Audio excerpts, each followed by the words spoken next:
Good morning, fellow peasants. I really don't want to make this post. There have been a number of times where I have deliberately not said anything because I don't want to come off as alarmist or don't want to cause a panic. I don't want to suffer the backlash. I am apologetically insecure.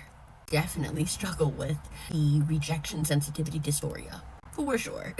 So I often will prevent myself from saying things for some of those very reasons. But something's happening, and I don't think it's on a lot of people's radar.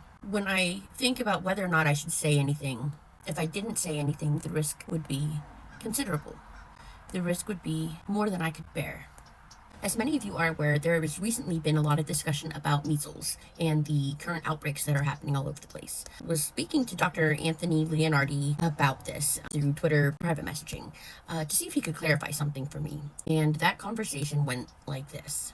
Is it impossible that rubeola virus, measles, intrinsically becomes more infectious, making even individuals that have never been infected with COVID, being up to date with measles vaccine, more susceptible as well? Essentially, he responded with, "That's what I said means." I responded back to him saying that initially I believed what he had been conveying was that individuals that had been infected would have immune systems that would be less effective on largely unchanged pathogens. I continued and said, I didn't recognize that you also meant that there would be a symbiotic effect as well. So while SARS-CoV-2 weakened our weakened immunity created an environment for other pathogens to be less behaved. Then he gave me a research recommendation. Sent him this tweet from Dr. Noribari saying right on schedule.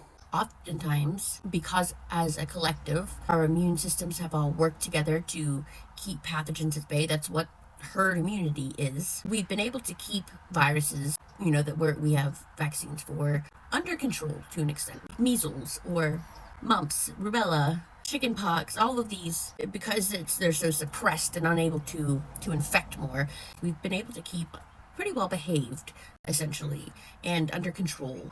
So if we are looking at a collective immune suppression, that opens the door to pathogens then being able to more easily infect individuals. This is compounded by the anti-vaccine movement. But how that plays out as a population, then more people are susceptible, which then opens the door to more infections and therefore more mutations. Infection causes mutations. Going back to the tweet I sent Dr. Leonardi, Dr. Noribari's tweet, and Dr. Noribari said, slightly more invisible measles. Also, immune systems that don't work properly will permit more mutations in everything, including yourselves. And she attaches a Eurosurveillance letter. It was a letter to the editor, further identification of a measles variant displaying mutations impacting molecular diagnostics, Northern Italy 2024. The letter goes on to state that they have identified 3 mutations in the measles virus that results in a slight loss of test sensitivity. And they go on to discuss the history of these mutations and their locations, and elucidated that none of the other 614 strains detected by the laboratory between 2017 and 2023 had these mutations. These are recent developments, and these mutations may impact the accuracy of the tests. When going back to Dr. Noribari's post, were a few comments. One from a parachick stating, So the PCR test for measles isn't as sensitive for the newer variants, and some measles cases may be initially missed? Dr. Noribari responded, Yep. As of now, there is evidence that measles may be mutating to detect it on tests. Unless we get it under control, there is a potential for measles to then mutate, potentially even making vaccines no longer as effective. I am not saying this to cause a panic, but I don't want people to think they have full protection when we cannot say for certain that that's true.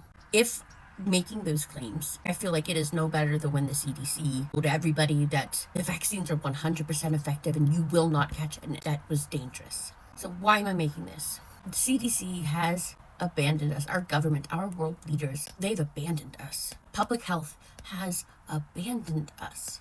If you are not already vaccinated and wearing a respirator-style mask, not just any mask, a respirator-style mask, an N95, a KN95, a KF94, something that is high filtration capacity. They have flow masks, they have several different types that you could use. I really urge you to employ their use now if you are not already doing so.